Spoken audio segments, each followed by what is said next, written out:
આગામી દિવસોમાં લોકસભાની ચૂંટણી યોજાઈ રહી છે ત્યારે બોર્ડરનો જિલ્લો ગણાતો નર્મદામાં પોલીસ દ્વારા સઘન ચેકિંગની કામગીરી હાથ ધરવામાં આવી। નર્મદા જિલ્લો મહારાષ્ટ્રની બોર્ડરને અડીને આવેલો જિલ્લો છે।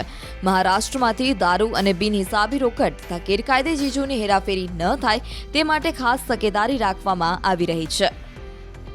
2024 के लोकसभा चुनाव को ध्यान में रखते हुए नर्मदा जिले की महाराष्ट्र के नंदुरबार जिले के साथ जो अंतर्राज्य बॉर्डर आती है उसको हमने ध्यान में रखते हुए वहाँ से कोई भी प्रकार का इलीगल लिकर या फिर नारकोटिक्स अथवा कोई भी तरीके का जो कॉन्ट्राबैंड आइटम्स है, बुलियन है या फिर कैश है, वो इलीगली न आए, इसके लिए हमने 6 जगह पे अंतर्राज्य चेक पोस्ट खड़ी की है, जिसके ऊपर पुलिस, होमगार्ड और जीआरडी के साथ में 24/7 वीडियोग्राफी के अंदर चेकिंग रहती है।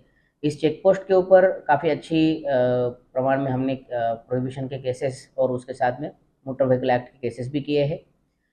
नर्मदा जिला पुलिस का इस चेकिंग के दौरान और लोकसभा चुनाव के संबंध में नंदुरबार जिला पुलिस के साथ भी बहुत अच्छा सहयोग चल रहा है।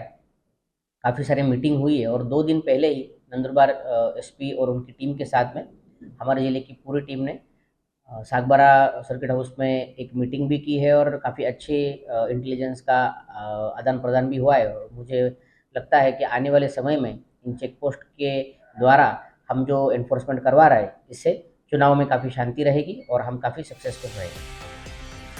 ઉલ્લેખનીય છે કે નર્મદા જિલ્લામાં અધિક્ષકની સૂચના પ્રમાણે 5 ચેકપોસ્ટ ઊભી કરાઈ છે અને આ આંતરરાજ્ય સરહદ પર સ્થાનિક પોલીસ દ્વારા સઘન ચેકિંગ શરૂ કરાયું છે। હાલ આ કામગીરીમાં 200થી વધારે જવાનો ચેકિંગમાં જોડાયા છે। સતત ચેકિંગ કરાતા 2 મોટા ટ્રક, નાની ગાડીઓ સહિત લાખોની કિંમતનો વિદેશી દારૂનો જથ્થો ઝડપી પાડવામાં પોલીસને સફળતા મળી। આમ ચૂંટણીને લઈ સમગ્ર જિલ્લામાં 20થી વધારે ચેકિંગ પોઈન્ટ ઊભા કરવામાં આવ્યા છે।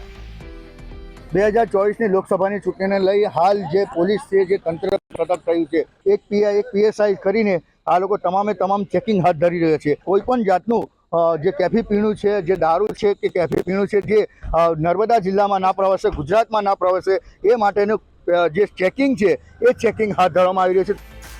મહારાષ્ટ્રને અડીને આવેલા નર્મદા જિલ્લાની સરહદો પર પણ તકેદારી વધારાઈ છે।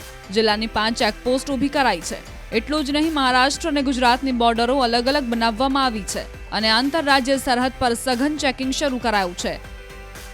તમે જોઈ શકો છો તેમ કે ધનસરા ચેકપોસ્ટ છે અને મહારાષ્ટ્રને આવેલી આ બોર્ડર છે। આ બોર્ડર પર પોલીસનું સઘન ચેકિંગ હાથ ધરવામાં આવ્યું છે। એટલે જે 2024ની ચૂંટણી છે એ ચૂંટણીમાં કોઈ પણ જાતની અનિચ્છા બનાવ ના બને અને દારૂની હેરાફેરી ના થાય, જેની ખાસ કરીને કાળજી લેવામાં આવી રહી છે।